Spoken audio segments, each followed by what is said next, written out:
In September 1977, a military extremist group called Black December 1902 would throw a bomb into the royal ceremony, killing 5 people and injuring 47. The King and Queen only just escaped. This event would not be the first or last attack that would occur in Thailand, but it would be a catalyst for an almost 3-decade internal war that is still happening today, in a place where tourists don't go. But why? Were these attacks still happening? Was it really that dangerous for tourists? Or was it all just fear of past news?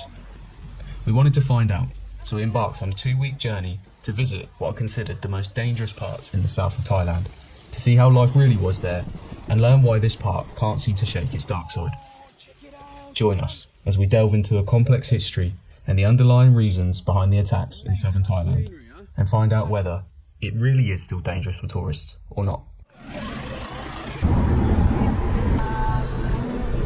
We've been driving through these mountain roads and there's these blockades absolutely everywhere down here on the side of the road. I have no idea what they're for, but usually they have some kind of military kind of personnel on them, and there's like loads of weird places. Like, look, check here, we've got sandbags and little huts, and there's usually some guy with like an M16 or something, from what I can see. But yeah, these roads are super windy. We've been seeing tanks on the way and stuff, so maybe it's a little bit more dangerous than I thought, you know? I didn't think of Thailand like this, but... yeah, she's got fun. So, after 4 hours in that minibus, we made it to Betong. We're going to go find a hotel, and then we're going to go explore this place. Now, when we arrived in Betong, after a couple of conversations with Thai people, we basically found out that Betong does not get any of these attacks, and the place where the most of it happens is Yala. So we decided to rest for the night here, rent a moto, explore and continue on our journey the very next day. Fortunately, we did actually find something interesting. The lady we rented from knew a guy who had written all about the history of Betong and had been given an award by the Thai princess. It was fascinating. I asked about the extremism here, and she said it had been a problem for almost a century. After that, we went exploring to the surrounding areas and spoke with some of the people to see if we could learn more. There was nothing really here, but we did find something extremely interesting. Here in these 3 provinces, over 70% of Thailand's total Muslim population lives, which is a fact that closely links in with the reasoning that one of the main extremist groups gives for the attacks here in these provinces. We'd find that out later on. On December the 15th, 2022, just last year gone, there were some bombings that happened over in a province called Yala, in a city called Yala. We've come to 3 most dangerous provinces. Came to Betong and someone said, it's not. You should go to Yala or you should go to Patani. So that's where we're off to. Join us on this next part of our journey. จานไหม เป็นอาจารย์ ครูครู ไม่ครูธุรกิจ อ๋อธุรกิจ ธุรกิจใช่ อ๋อธุรกิจเหรอนี่ในรีสอร์ท อ๋ออยู่ อยู่ ที่นี่ที่นี่ไหมธุรกิจ ธุรกิจด้วยกันธุรกิจใช่ Alright guys, so we made it to Yala after a taxi 2-hour drive yesterday. We got a hotel and today we're going to go explore Yala. So let's go explore Yala because I don't think many people come here, you know? And it's really nice. It's really nice. MyGov.uk website says don't travel. The US State of Department of Travel says don't travel here. If South Thailand is dangerous for tourists, why you choose this area? Oh, ผมอยากดู I want to see ผมอยู่ที่นี่เพราะว่าประวัติศาสตร์ชอบประวัติศาสตร์ของประเทศไทยและภาคใต้ประวัติศาสตร์มากคุณ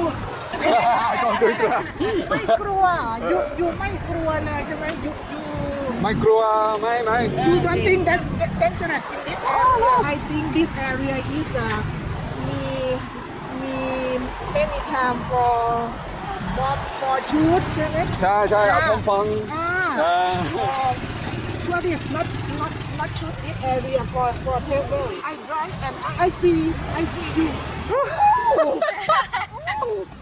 Yeah, we get. We are like I would like many people around the world.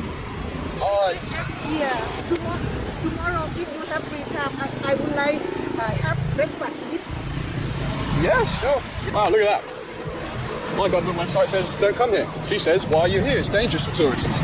And look what just happened. We got invited to breakfast tomorrow.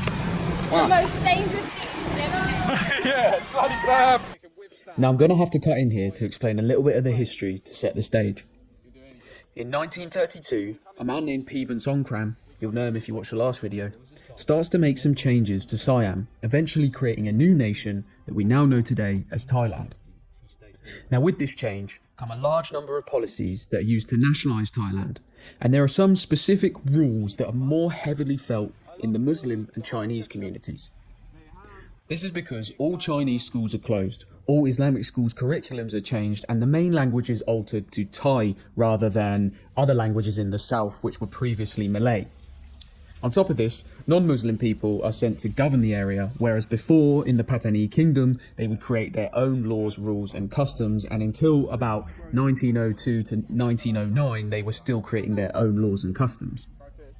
Now because of this, tensions begin to rise down south and cause problems. If we fast forward to 1960, the main terrorist group that still commits attacks today is formed, in response to the introduction of a secular curriculum in Patanese religious boarding schools. However, from 1960 to 2000, attacks are sparse and not really much happens in the South Thai insurgency, until 2001, when they suddenly begin to ramp up. Now in 2004, the attacks begin to ramp up to 1,000, leaving 400 people dead, with most of the attacks occurring in Yala, the province we're in now, and Patani. The BRN, the T group I mentioned earlier, also start to target Buddhists to create fear.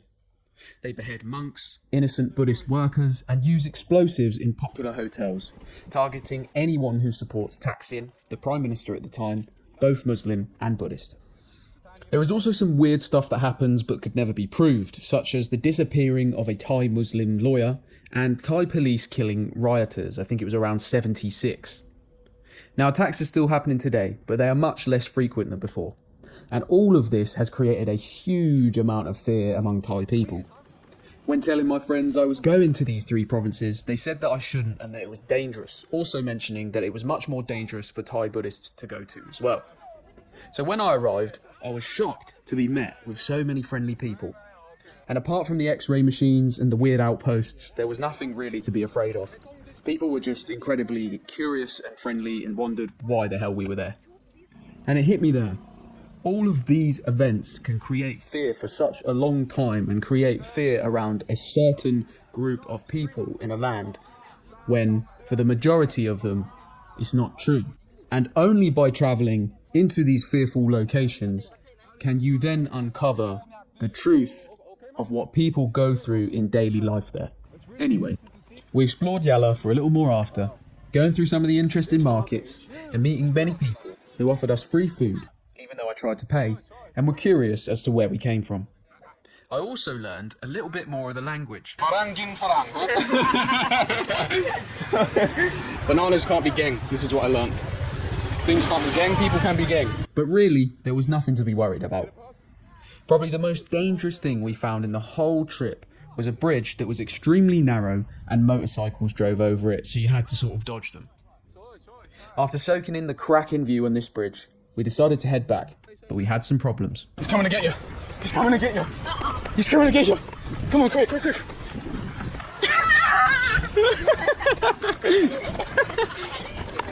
Come on, have a go. Okay. Steady clap. Good morning from sunny southern Thailand, Yala.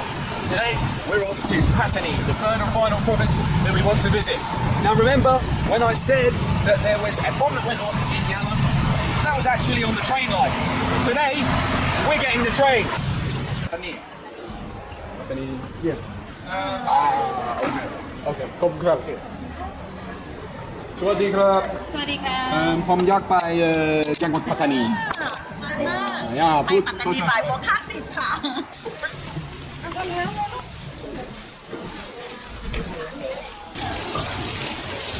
This is how much it cost. Go on, I'll give you a moment. 8 baht. Oi, oi, we made it. Patani. Yeah. Now we got to figure out a way to get to the town because it's quite far away from here. So, let's go do that. Yeah, find a hotel. Hey, why not, mate? Why not?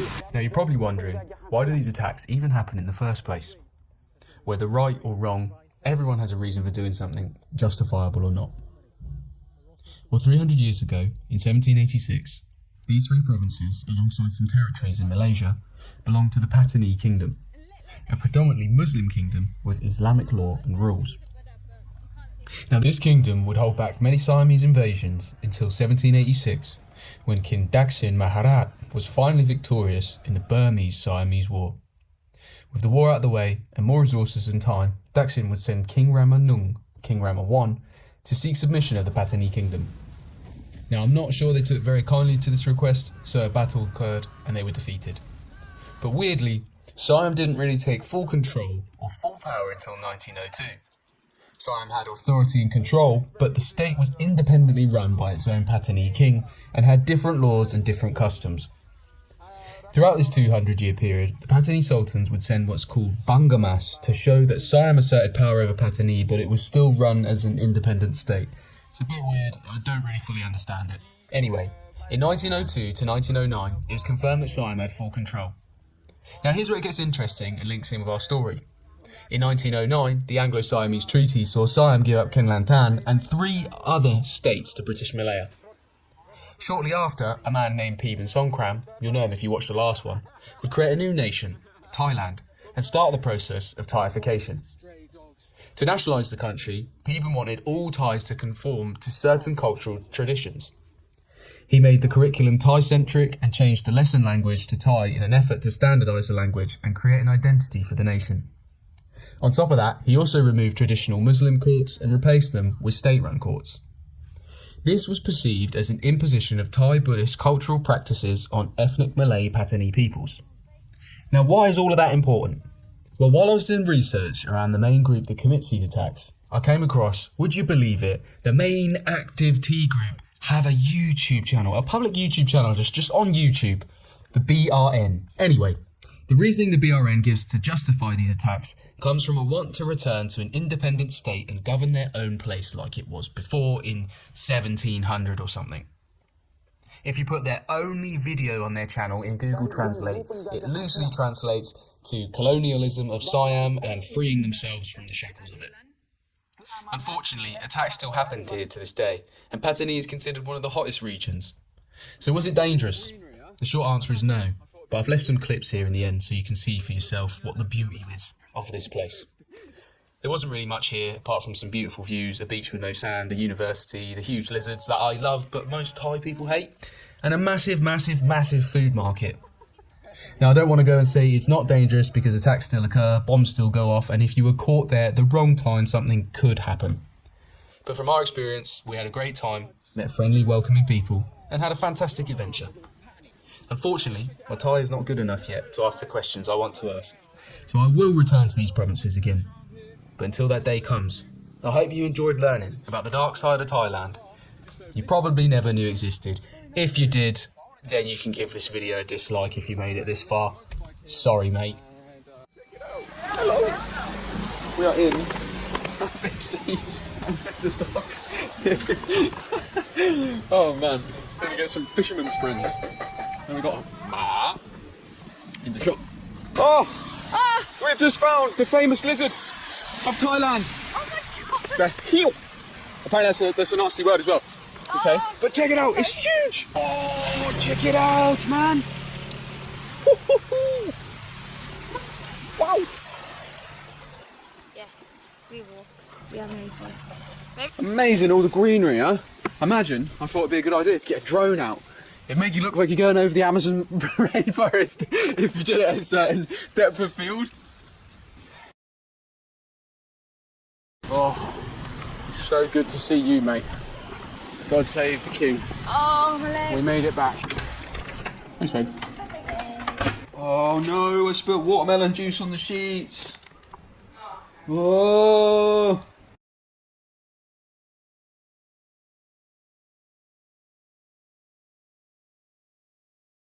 Most people have no idea how powerful they are. They're capable of achieving things that seem impossible, but they never even try. Why? Because they compare themselves to others. Everyone has their own unique set of skills and talents. So if you spend your time comparing yourself with someone who is more talented than you, what you'll end up doing is just beating yourself up. You'll see all the amazing things they can do and think, I wish I could be like that. But here's the thing. There is no point in wishing for something if you're not actually trying to get it. Instead, focus on competing with yourself. And when you do that, you will become unstoppable. Let me explain. There are two types of competition, external and internal. External competition is when you compare yourself with other people, and internal competition is when you compare yourself with yourself. Most people compete externally, which often leads to low self-esteem, anxiety, and depression. However, when you start competing internally, you can achieve things you never thought possible. It's like a fire that burns away all your weaknesses and leaves behind only the strongest version of yourself. In today's society, we're constantly surrounded by images of perfection, whether it's on social media or in advertising. These images can make us feel like we're not good enough, like we need to change something about ourselves in order to be happy. But the truth is that these images are just that, images. They're not real life, and comparing ourselves to them is like comparing an actor to his role. An actor is an actor and his role is his role. You can't compare the two and expect to win. The same goes for our lives. We all have our own unique roles to play, and if we try to play someone else's role, we're setting ourselves up for failure. That's because the skills, talents and resources required to be successful in one role may not be the same as those required for another role. For example, being a great singer doesn't necessarily mean you'll be a great actor. Both require different skill sets. Likewise, if you compare your achievements with someone else, you may feel like you're falling short. But the truth is that you're just at a different stage of the game. Think about a race. Everyone starts at the same line, but they don't all finish at the same time. Some people are faster than others, and they cross the line first. But that doesn't mean that everyone else is a failure. It just means that they finished at different times. The same is true in life. Just because someone else has achieved something that you want doesn't mean that you can't achieve it too. It just means that you may have to put in a little more work, or that you need to learn new skills. But that's not a bad thing. It's just part of the journey. The real competition is against ourselves. It's the competition to be the best version of ourselves that we can be. When we compete externally, we're always going to lose because there will always be someone who is better than us at something. But when we compete internally, we're guaranteed to win because the only person we have to beat is ourselves. Let me ask you a question. Would you rather be the best in the world at something, or be the best version of yourself that you can be? I know what I would choose, but it's up to you. If you want to be the best in the world, then you need to obsess over being the best version of yourself. But here's the thing, it's not easy.